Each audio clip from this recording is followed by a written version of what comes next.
Dua orang ini emosi dan ikut mengejar, membantu polisi untuk menangkap orang.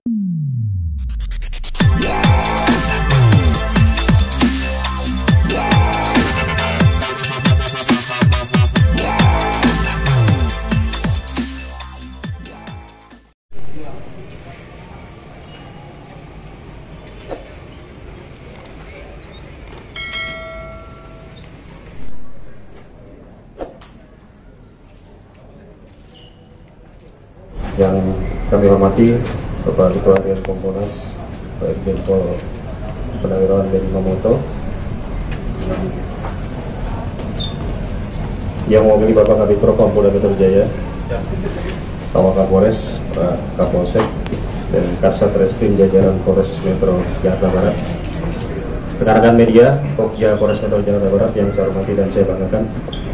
Pada siang hari ini kami dari Polres Metro Jakarta Barat akan menyampaikan perkembangan tindak lanjut penanganan pengungkapan kasus penyalahgunaan narkoba yang beberapa waktu lalu sudah kami sampaikan terkait dengan beberapa pendalaman maupun kegiatan-kegiatan penyelidikan untuk mengungkap pihak-pihak yang terkait dalam tayangan video yang viral dan menjadi bahan pertanyaan masyarakat.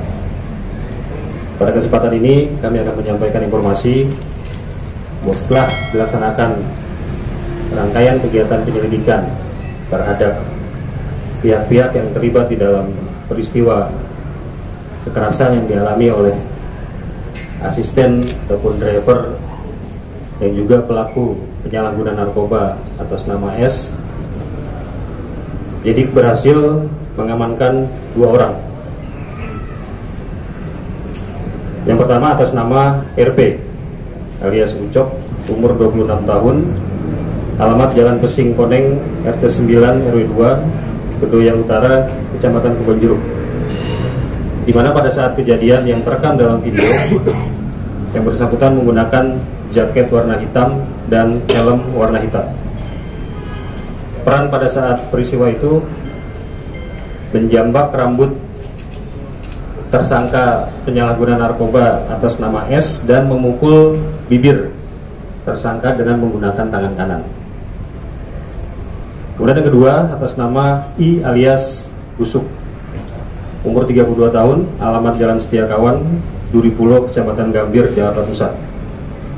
Pada saat kejadian, tersangka menggunakan helm warna abu-abu dan menggunakan jaket warna merah marun. Terhadap kedua tersangka, kami jerat dengan pasal 170 KUHP dengan ancaman hukuman pidana maksimal 5 tahun penjara.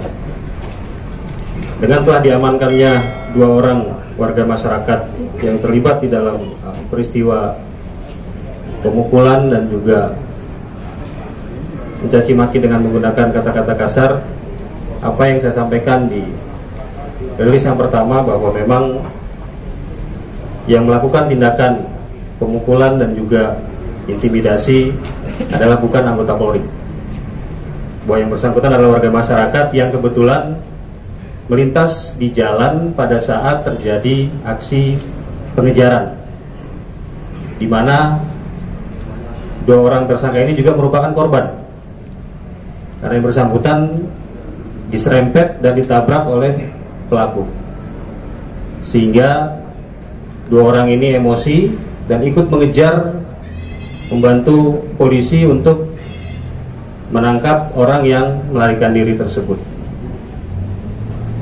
Kemudian ada juga yang menanyakan terkait dengan orang yang menggunakan jaket warna hitam bertuliskan polisi.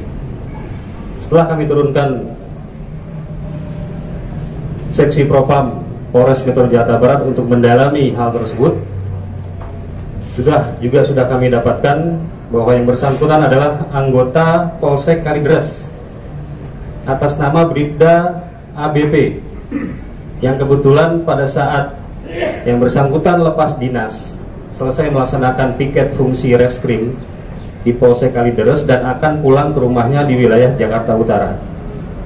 Pada saat melintas di tempat kejadian perkara, yang bersangkutan melihat ada kegaduhan dan kericuhan, sehingga dengan naluri kepolisiannya yang bersangkutan turun dan ikut membantu rekannya untuk mengamankan orang-orang yang terlibat di dalam perkara tindak pidana penyalahgunaan narkoba tersebut. Kemudian terhadap anggota yang melaksanakan penangkapan maupun pengungkapan kasus tindak pidana narkoba, yaitu atas nama Aibtu H, Aibtu ZM, dan Aibtu AW, sebagaimana yang sudah pernah saya sampaikan bahwa Propam Polres Metro Jakarta Barat akan melakukan pemeriksaan dan pendalaman terkait dengan adanya dugaan pelanggaran terhadap ketiga anggota tersebut. Hasil pemeriksaan bahwa memang terbukti ketiga anggota tersebut melakukan pelanggaran prosedur. Yang pertama, membiarkan warga masyarakat melakukan tindak kekerasan terhadap pelaku penyalahgunaan narkoba. Dan yang kedua, tidak memberikan keyakinan ataupun kepastian kepada pelaku bahwa yang bersangkutan adalah polisi, meskipun anggota tersebut sudah mengatakan kami polisi dan menunjukkan tanda lencana kepolisian, anggota polisi. Namun itu belum cukup untuk meyakinkan tersangka untuk mematuhi perintah petugas untuk berhenti, namun malah melarikan diri. Sehingga terhadap ketiga anggota tersebut, karena terbukti melakukan pelanggaran prosedur, akan segera kami sidangkan untuk mendapatkan kepastian hukum. Kemudian juga pada kesempatan ini kami juga ingin menyampaikan bahwa terkait dengan informasi bahwa polisi hanya menangkap pemakai narkoba. Dalam kasus ini yang kami amankan adalah ada 2 orang. Satu atas nama R dan satu atas nama S yang merupakan asisten daripada saudara SJ. R ini merupakan pengedar ataupun bandar narkoba yang sering melakukan transaksi jual beli narkoba di wilayah hukum Polsek Tambora. Oleh karena itu, ketika anggota Polsek Tambora sering mendapatkan keluhan maupun aduan terhadap perilaku daripada R ini yang sering bertransaksi narkoba di wilayah Polsek Hukum Tambora, Polsek Tambora, maka dilakukan upaya-upaya penyelidikan untuk menangkap yang bersangkutan. Sehingga sebenarnya target kita adalah pengedar yang memang menjadi faktor penyebab maraknya transaksi narkoba di wilayah Polsek Tambora. Nah, ketika dalam transaksinya R bertransaksi dengan S yang notabene adalah asisten daripada SJ, petugas tidak tahu sama sekali kalau di dalam mobil tersebut ada SJ.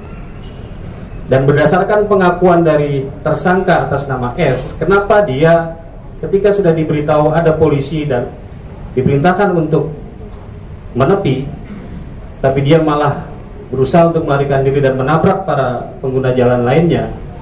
Ketika dia mengetahui ada polisi, dia panik. Kenapa panik? Yang pertama, dia sadar bahwa dia memegang barang bukti narkoba. Yang kedua, di dalam dia ada SJ yang notabene adalah public figure. Sehingga ketika dia berhenti dan diamankan oleh petugas, ada 2 hal yang merugikan. Dia ditangkap karena menyalahgunakan narkoba. Yang kedua, ada public figure di dalamnya.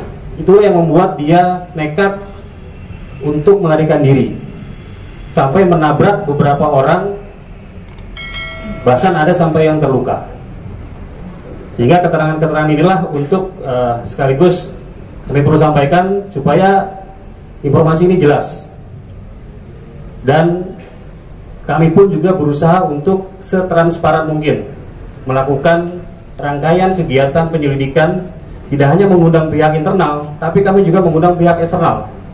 Dengan kehadiran Ketua Harian Kompolnas di sini, kami ingin apa yang kami lakukan, langkah-langkah penanganan terkait dengan proses ini betul-betul berjalan secara transparan dan akuntabel.